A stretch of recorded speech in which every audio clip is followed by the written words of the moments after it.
Oh hey, didn't see you there. Well, hello and welcome.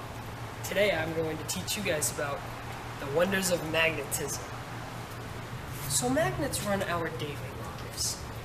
We have magnets, well, in our cars, in our phones, and other cellular devices. However, there are magnetic charges and magnetic fields everywhere, within every atom, on every planet, and within the entire universe. In fact, if it wasn't for atoms and their magnetism amongst themselves, I would not be able to stand on the concrete that I am right now. I would actually phase through it, and I'd go all the way to the center of the planet and probably burn up to a crisp. So, yeah. So let's get to the basics of magnets. Each magnet has two parts to it. It has its south pole and its north pole. If you have two magnets, the south is going to be attracted to the north, and the north is going to be attracted to the south. The south and the other south will repel each other, and the norths will repel each other as well. There are actually many different types of magnetism. However, today we will only be talking about three types: paramagnetism, diamagnetism, and ferromagnetism. We're going to start out with diamagnetism. So some diamagnetic materials would consist of water and bismuth. Diamagnetic materials are going to have paired electrons in their atoms. So, when you take a paired electron and you try to add another one, which would be coming from a magnetic current, they're going to repel each other.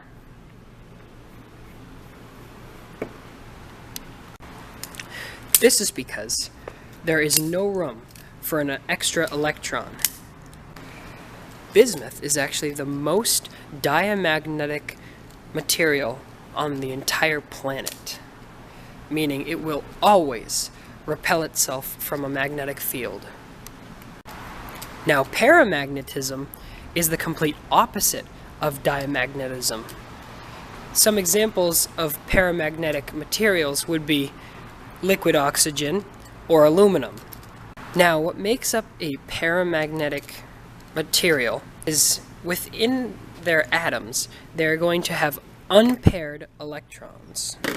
So, while they have a free electron for the taking, and a second one from a magnetic field comes along, it's going to be pulled towards that direction and always be pulled towards that magnetic current.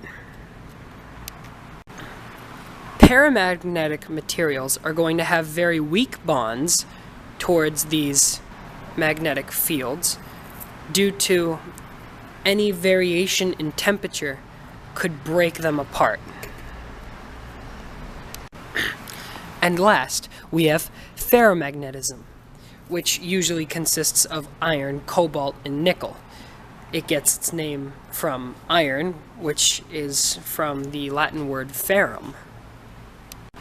Ferromagnetic materials are going to be similar to paramagnetic materials in where they both have unpaired electrons in the atom.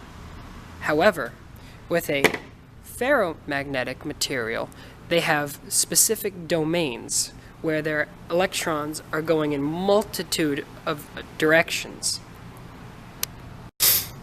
However, what makes a ferromagnetic material stand out is when you take something, such as this screw, and you give it a magnetic field, it will move slowly all of its electrons, or domains, closer to that magnetic field, which in turn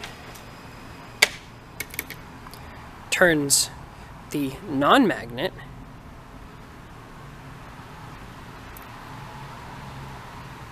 into a magnet of its own, whether it's prolonged or quite not permanent. Let's pretend these are the different domains within our screw. And when we add our magnet,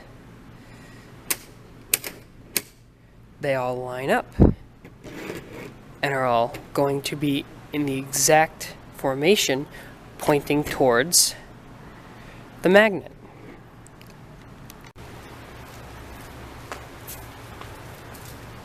So we have shown you today the difference between ferromagnetic metals,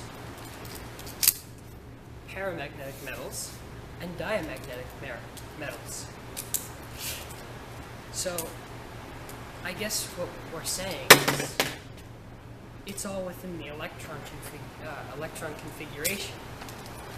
Because when you have a lonesome unpaired electron and it needs to pair with something and a magnetic field comes along, it's going to be attracted to that magnetic field, even though it does not bond with it. And with at least ferromagnetic materials, it will sometimes turn itself into a magnet and therefore attract other magnetic materials.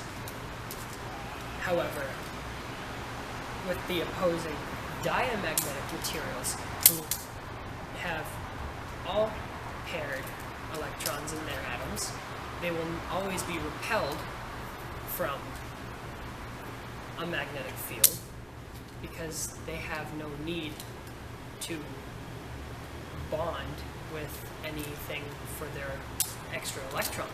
They're not trying to get another electron. You could think of them as a noble gas of the magnetic world.